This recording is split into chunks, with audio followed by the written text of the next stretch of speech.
Before I know it, most of the day is gone. It's afternoon now. Time to hand the apartment over to the new owner. My bags have been packed for a while. I drag a large suitcase to my girlfriend Serena's front door. Going back to my parents' place isn't an option. After all, the whole selling my apartment and car thing is something I don't plan to tell them. It would only make them anxious and worried, and could even create complications. The answer journal from the future is definitely not something I'd reveal to anyone. So the plan is to crash at Serena's place for a few days, and once the returns come in after 21 days, buy a standalone villa as our future home together. I knock on the door. When Serena sees me standing there with a giant suitcase, she's not the least bit surprised. Instead, her expression says I knew it, seeing her blocking the doorway with zero intention of letting me in. I have to speak first, babe. Let me stay here for a few days. I'll be out in a month. But Serena's expression turns to ice. She stays planted firmly in the doorway. Stay for a few days? What about your own apartment? Why aren't you living there? Ray, tell me the truth. Are you bankrupt? I almost choke on the absurdity. Bankrupt? Are you kidding me? I sold the car to fund a futures trade. How does everyone think I'm bankrupt? It has to be Devin, that jerk. He actually thinks I'm broke. A fallen eagle gets less respect than a chicken. He's gleefully spreading it everywhere. Now even my own girlfriend believes it. What none of them know is that in this short span of time, my crude oil futures have already earned me 60 million or more. All I have to do is tell Serena, and the misunderstanding dissolves instantly. A smile spreads across my face as I explain. Devin told you I'm bankrupt? That guy's out of line. I just have a futures project going on right now. Before I can even finish, Serena cuts me off. Stop lying to me. Devin told me everything. You're bankrupt. You sold our apartment and our car. No wonder I asked for a $20,000 bag and you wouldn't buy it. Something this huge, you going bankrupt, and you didn't even tell me? Were you trying to trick me into marrying you so I'd help pay off your debts? Dream on. Serena's words completely shatter my sense of reality. Excuse me? Since when is it our apartment? My parents bought that for me. We're not even married. It has nothing to do with her. And me tricking her into marriage to pay off debts? Marrying someone like her who blows through $100,000 a month on luxury goods? Even if I wasn't bankrupt, she'd bankrupt me. I truly never imagined that the woman I've been with for 3 or 4 years, the one I was about to marry, would turn out to be this kind of person. Just a rumor about me being bankrupt and one refused handbag, and she can't wait to cut me loose. They say love can't survive a real test. But I didn't even get to test Serena. She already crumbled on her own. Serena stands with her arms crossed, watching me get worked up, a cold smirk on her face. See? Look at you. You're panicking, aren't you? Thank God Devin told me about your bankruptcy in time. Otherwise, if you'd actually tricked me into marrying you, my whole life would have been ruined. From today on, I, Serena, have nothing to do with you. Get away from my door. Now! Before her last word even fades, Serena retreats into the apartment and slams the door shut behind her. I'm left standing outside, frozen. 3 or 4 years of love gone in an instant. Just one bankruptcy rumor, and the woman who was about to walk down the aisle with me didn't hesitate for a second before walking away, and the so-called brothers I gave everything to switched up just as fast, shamelessly refusing to repay what they owe. Some people even see my name on their screen and just hang up. When you're broke, nobody knows you. When you're rich, strangers call you family. If I really were bankrupt, this moment would be devastating, mourning a wasted life, abandoned by everyone. But I'm not actually bankrupt. Not only am I not broke, but in just one single day I've already earned over 60 million in returns, maybe even more. And in 21 days I'll have the first truly massive fortune of my life. I know that if I sincerely explained everything to Serena, or just sent her a screenshot of my futures account, those tens of millions in profit would vaporize her rage in a heartbeat. She'd instantly transform into the sweetest, most understanding girlfriend and fiancé on the planet. But after everything I've just been through, I can only laugh bitterly. I have zero desire to explain anything to Serena anymore. Fine. This whole experience of being falsely labeled as bankrupt has shown me who the people around me really are. Deep inside, there's no storm of emotion. But standing below Serena's apartment, I feel momentarily lost. My original plan was to sell the apartment, then stay at Serena's place for a while, and once the oil futures returns came in, buy a villa together with her as our new home. I just never imagined Serena would throw me out on the street. And suddenly, I genuinely have nowhere to go. Stay with friends? My so-called best friends like Devin have all heard I'm bankrupt and want nothing to do with me. Go back to my parents? Explaining the apartment and car sale would be a headache, and there's no reason to worry them. After weighing my options, the only choice is to check into a hotel for now. I put 4 million into the futures market, but I still have a bit of savings for emergencies. At least I won't be sleeping on the street. Just as I'm about to hail a ride to a hotel, my phone rings. I see the caller's name and freeze. Elise. She was my college classmate for 4 years, quiet and reserved, always wearing thick black-framed glasses. We barely interacted back then. Why would Elise be calling me now? Puzzled but curious, I answer the phone and hold it to my ear. Immediately, Elise's voice comes through, tight with worry. Ray, where are you? Are you okay? Her voice can't hide the panic. I'm confused, but answer honestly. I'm at a neighborhood on the west side of the city. Nothing's wrong. Why? What's going on? The two of us barely crossed paths even in college. After graduation, we talked even less. So this sudden call from Elise completely catches me off guard. What I don't know is that while I was standing below Serena's building, trying to figure out where to go, Serena had already snapped a photo of my back through the window as I stood there with my suitcase, and posted it on social media with this caption. This loser. Sold his apartment and his car. Homeless. bankrupt, and he still tried to trick me into marriage. Dream on. Thank God I held my ground and never moved in with him before the wedding. I can't even imagine what would have happened.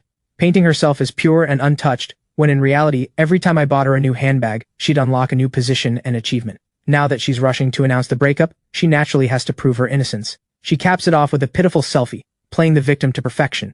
And Elise's phone screen is showing this exact post right now. Elise doesn't even know why seeing this makes her so furious, but before she can think twice, she grabs her phone and calls me.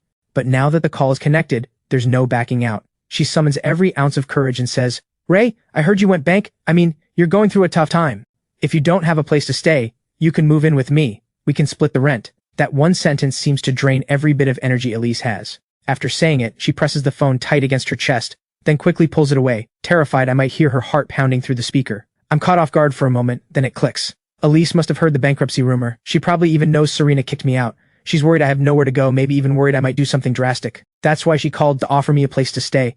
Who would have thought that plain Jane in the thick glasses actually cares this much? A small smile tugs at my lips. I'm not actually bankrupt, and I'm definitely not thinking of doing anything rash, but this unexpected warmth still hits me right in the heart. I make up my mind, alright Elise, I actually don't have anywhere to go right now. Let me crash at your place for a few days. Getting my straightforward answer, Elise lets out a little, "Oh," somewhere between startled and thrilled. She rushes to say, "I'm in Kirin Tower, Building C, Unit 3101. I'll text you the details. Just call me when you get to the complex and I'll come down to meet you." I hang up with a smile, shaking my head. Who would have guessed?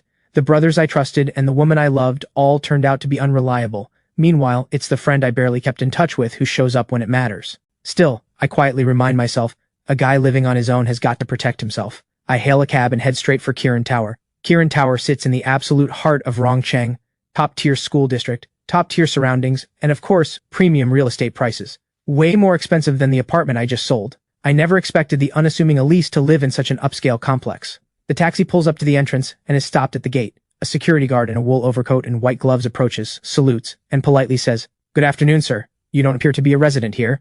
How may I help you?" "I'm here to visit a friend. I'll be staying for a while. She's in Building C, Unit 3101. Last name's Lin." The guard nods, and after confirming with a call from the guardhouse, says into the phone, "Miss Elise, there's no need to come down yourself. Our property team will escort your friend safely to your door. Please don't worry." Then the guard takes my large suitcase, loads it onto a 6-wheeled shuttle cart and says, "Sir, please hop on. I'll take you right to Miss Elise's door." I nod, step onto the cart, and ride deeper into the complex. I can't help but be impressed. This level of property service rivals an airport's very important person lounge. Only the most exclusive residences offer anything like this. And Elise lives here. Whether she bought or rents, this isn't something an ordinary person can easily afford. My curiosity about Elise deepens. Before long, escorted by the property staff, I knock on Elise's door. 2 knocks in, the door swings open. Clearly, Elise has been waiting right behind it. "Ray, you're here!" I see the small face peeking from behind the door, and I freeze. Is this Elise? That skinny girl in the chunky glasses? The woman in front of me has a delicate oval face, luminous as jade, porcelain skin with a rosy glow, refined features, and a perfectly sculpted nose. She radiates the elegance of a classic beauty, graceful to the extreme, and the rimless glasses perched on her nose give her a sweet good girl charm. Am I at the right apartment? Catching my stunned gaze, Elise's cheeks instantly flush red. Her voice goes soft. "Come in." I snap back to reality, step inside, and take a look around. The place is a loft-style, 2-bedroom with soaring ceilings, a dazzling crystal chandelier hanging down, and Western-style decor that oozes refined luxury. Beyond the living room, a massive floor-to-ceiling window frames a view of the city's financial district. Absolutely breathtaking. On either side are 2 bedrooms, with hints of pink peeking through, full-on girly vibes. Luxury with taste. 2 words sum it up. Expensive. I'm taken aback. What kind of landlord rents out a place this beautifully furnished? I turn to Elise behind me and ask, "Elise, are you renting this place?" Elise doesn't answer my question. Instead, she says, "Don't worry about the rent. Just make yourself at home here. Oh, by the way, have you eaten yet? What do you feel like? I'll cook for you." Since Elise doesn't want to explain, I let it go. After all, I'm just a temporary guest. I reply, "You haven't eaten either, have you? I'm already crashing at your place. Making you cook for me on top of that? That'd be too much. Let me cook for you instead." Elise is stunned.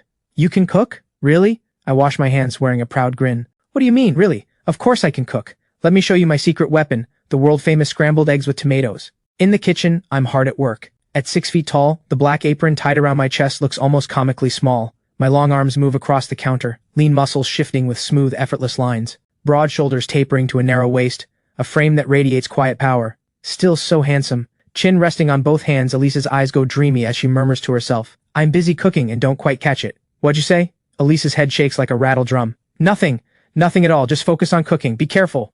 Only when I turn back to the stove does Elise quietly exhale in relief. Back in college, I was the star of the basketball team, with smooth, effortless moves on the court, an athletic build, handsome features, and top grades. I was naturally the center of attention. Elise, on the other hand, hid behind thick bangs and heavy glasses. She blended into the background. Though she secretly adored me, she never found the courage to confess. When Serena and I, the campus power couple, announced our relationship, Elise's heart ached for a long time. But deep down, she still silently wished me well. Until today. When Elise saw Serena's social media post, a complicated mix of fury and heartache flooded through her. My dream guy thrown out by you? My dream guy is single again! Summoning every ounce of courage she'd built up over the years, Elise dialed my number. And then, almost like fate, the two of us ended up living under the same roof. And those scrambled eggs with tomatoes? Every bite tastes sweet. Watching me scarf down my food, Elise wants to say something but hesitates. In her mind, I sold my car and apartment and went bankrupt. I've hit rock bottom. She wants to comfort me. Tell me that going broke isn't the end of the world, but she's afraid of stepping on my pride. I smile, looking at the clearly conflicted Elise, and say,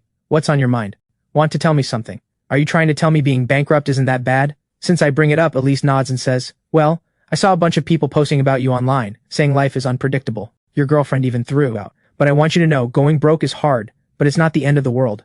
As long as you don't give up, as long as you keep your fighting spirit, you will rise again." Elise continues, dead serious. "And if you want to start over, I can try to put together some seed money for you." Looking at Elise's earnest face, I'm deeply moved. In everyone else's eyes, right now I'm nothing but a broke loser, a guy who's lost everything down to his last dollar. Elise doesn't know my bankruptcy is a complete illusion either. But even believing it's real, she's still willing to take me in, support me, encourage me, and even offer her own money to help me start fresh. Compared to Serena, who couldn't cut me off fast enough, Elise is on a completely different level. I laugh with a complicated expression. "You really believe in me that much?" Elise nods firmly. "Of course. In my eyes, you've always been the best in our class, maybe even the whole school. I don't know what happened this time, but I'm sure this setback is just a fluke. Learn from it, start again, and you'll make it. I know you will. Being cared for like this hits me hard. It feels incredible. But this is all a misunderstanding." I decide to tell Elise the truth. Actually, I'm not bankrupt. The reason I sold the apartment and the car is to raise capital for a futures trade. "You're not bankrupt? Futures?" Now it's Elise's turn to be shocked. "You're saying you sold everything just to raise money? What kind of futures?" I grin and answer, "International crude oil futures. Just riding the war up north to make a quick profit." Elise doesn't doubt me for a second. She exhales with relief and says happily, "That makes so much more sense. I knew someone as sharp as you couldn't possibly go bankrupt. Those people are ridiculous. Spreading stuff they don't even know is true all over social media. They've done so much damage to your reputation." Then Elise suddenly remembers the encouraging speech she just gave about my bankruptcy, and her cheeks turn bright red, mortified. Luckily, I rescue her from the awkwardness. "Even though I'm not bankrupt, I did sell my apartment. I really don't have a place to stay. You won't kick me out, right?" Elise shakes her head frantically, her ponytail swishing behind her like a puppy's tail. "Of course not. Stay here. As long as you want." The moment the words leave her mouth, she realizes how that sounds. She quickly adds, "Don't get the wrong idea. I just think your cooking is really good, and I can't cook at all. We make a good team." After dinner, while unpacking, I awkwardly realize I didn't bring any toiletries. I'd tossed them since a full set was already at Serena's place. I just never expected to get kicked out, let alone end up sharing an apartment with my old classmate Elise. Now I need to buy a new set. Just as I'm about to head out, Elise volunteers, "Ray, let me go get them. You're not familiar with the complex yet. What if you get lost on the way back? Just rest at home." Before I can even respond, Elise is already out the door. I let her go and pull out my phone to check on my crude oil futures. In just a few hours, the price has climbed again, now at $46. And my portfolio has gone from 60 million this morning to 306 million. This rate of earning is absolutely terrifying. Other than governments and global conglomerates, hardly anyone on earth makes money faster than me right now. Staring at those numbers, even I feel like it can't be real. With nothing but a single page from a journal sent from the future, I've already earned this much. It solidifies my resolve. I must protect those 2 journals at all costs. Not a single slip-up. Just then, my phone buzzes with an incoming video call. After a moment's hesitation, I answer. Instantly, a gray-templed, stern-faced, middle-aged man appears on the screen. Growing up, my father, Marcus, has always been a very serious man. He never calls me son or uses a nickname. He always uses my full name. But right now, though Marcus's expression is as stern as ever, there's unmistakable worry behind his eyes. "I heard you sold the apartment and the car. Failing in business isn't the end of the world. Losing all your money isn't either. Just don't do anything rash." Clearly, the bankruptcy rumor has reached my parents. Marcus's first words aren't asking his son why he sold everything without permission. Instead, he's reassuring me, telling me not to do anything foolish. This is what unconditional love looks like. No blame, no accusations, nothing but care and concern. Touched, I nod and say, "Dad, relax. The bankruptcy thing is just a rumor. I did sell the apartment and the car, but only because I needed capital for a project. Once this trade plays out, I'll explain everything. Even though my 4 million has already multiplied dozens of times over, I don't mention the futures trade on the call. There's still time before the final payout. I'd rather explain with real money.